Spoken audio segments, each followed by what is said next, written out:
जो भी मनुष्य मात्र है सबको बाप का परिचय मिलता है।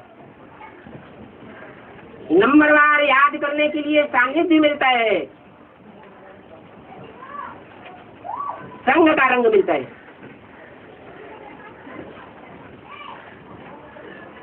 सब मनुष्य 10 इंद्रियों वाले 9 इंद्रियों वाले हैं।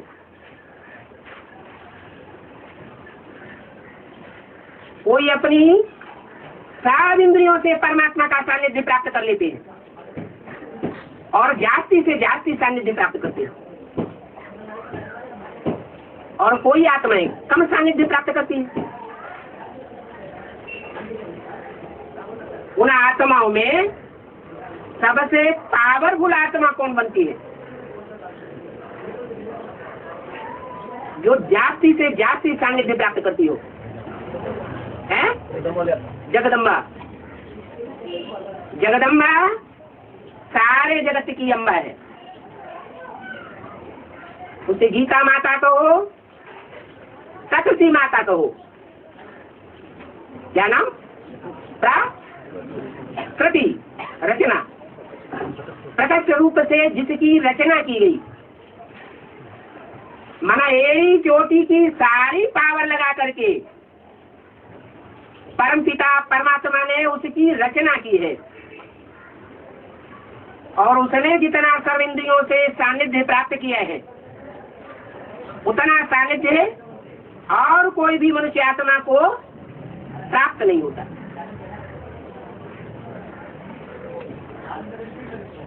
अच्छा, वो तो जगत माता है, राजमाता का पद पाती है। बड़ी मम्मी कही जाती है, बड़ी माता, बड़ी मम्मा। उसके मुकाबले छोटी मम्मी का पद बड़ा है या बड़ी मम्मा का पद बड़ा है? बड़ी मम्मा का पद बड़ा है और छोटी मम्मी का पद नीचा है, क्योंकि परमात्मा बाप आकर के पढ़ाई पढ़ाते हैं कि नर से नारायण बनना है, नारी से लक्ष्मी बनना है। बराबर है? माने परमात्मा बाप जो लक्ष्य देते हैं वो लक्ष्य नहीं क्या देते हैं, और जगदम्बा उसके मुकाबले ऊंचा पद प्राप्त करती है?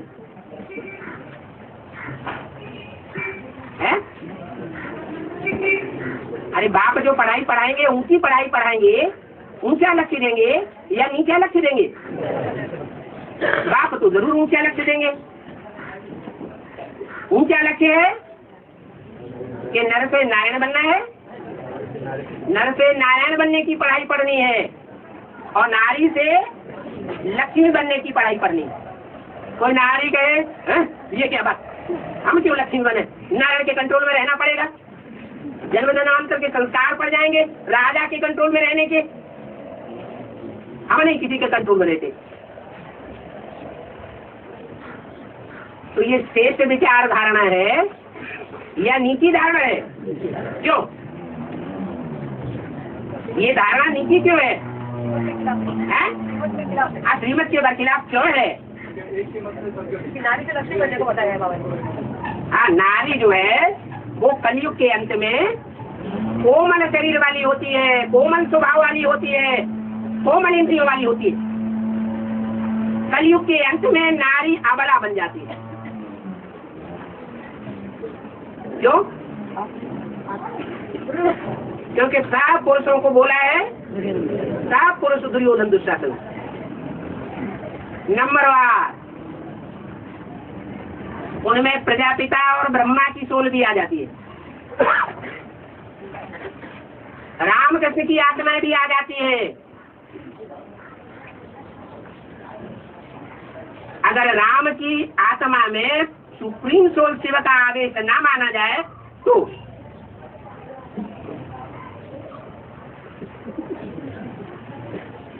अगर बुद्धि में ये बैठा हुआ है कि राम में वो निराकार राम प्रदेश है, तो जैसी दृष्टि वैसी देखने वाली की दृष्टि बनती है। लेकिन ये बात सदैव याद नहीं रहती, इसलिए राम भी रावण बनता है और कृष्ण भी कंस बनता है।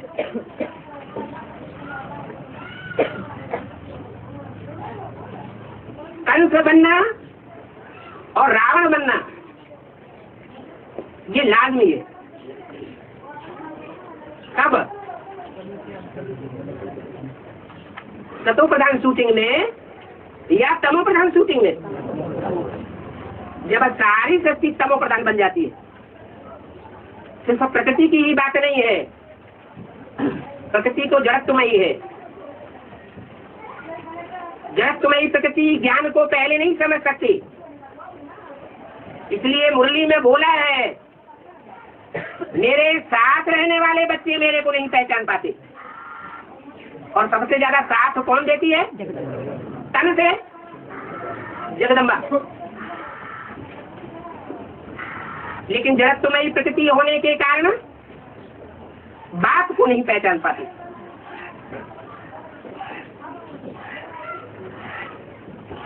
कारण क्या होता है?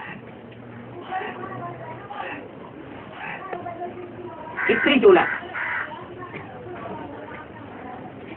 माताएं,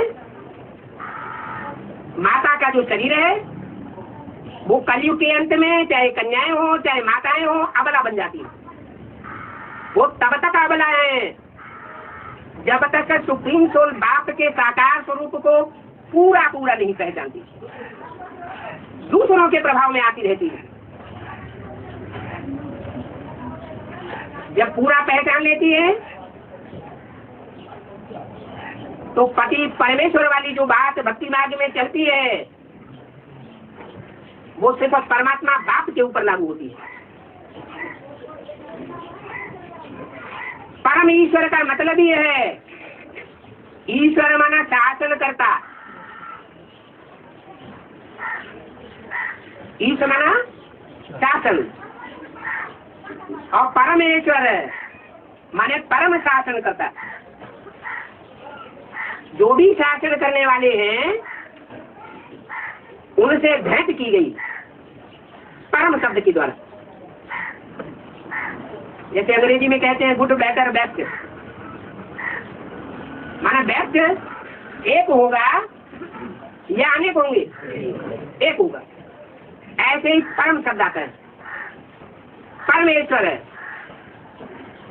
परम शासन करता।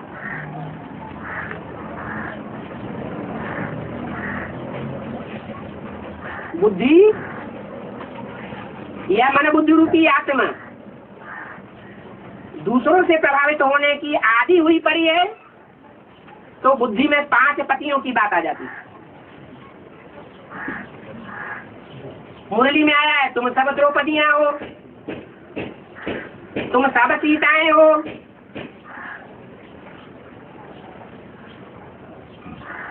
तो अबलामयी बुद्धि होने के कारण ये बात नहीं आती, ये द्रौपदी और सीता बनने का लक्ष्य बाबा ने हमको नहीं दिया है। सीता बनने का लक्ष्य दिया है क्या? द्रौपदी बनने का लक्ष्य दिया है क्या? लक्ष्य क्या दिया है? नारी से लक्ष्मी बनने का लक्ष्य दिया है।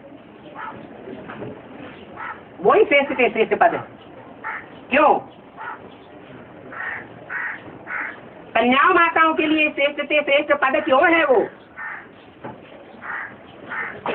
क्योंकि जैसा लक्ष्य वैसा लक्षण धारण करने वाली बनती है। लक्ष्य नारी से लक्ष्मी बनने का है तो लक्ष्मी किसके अधीन है? लक्ष्मी तब ही बनेगी जब नारायण से धन लेगी। भक्ति मार्ग वालों के लिए तो स्थूल धन की बात हो जाती है और ज्ञान मार्ग वालों के लिए ज्ञान धन की बात हो जाती है। माना ज्ञान धन का क्रिएशन लक्ष्मी नहीं करती है,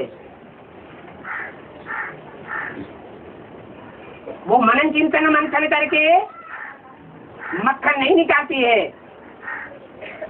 लेकिन नारायण के द्वारा और उसके सहयोगियों के द्वारा जो मक्खन रूपी सार निकलता है, जिसे गीता ज्ञानामृत कहा जाता है, वो गीता ज्ञानामृत धारण करने के निमित्त बनती है।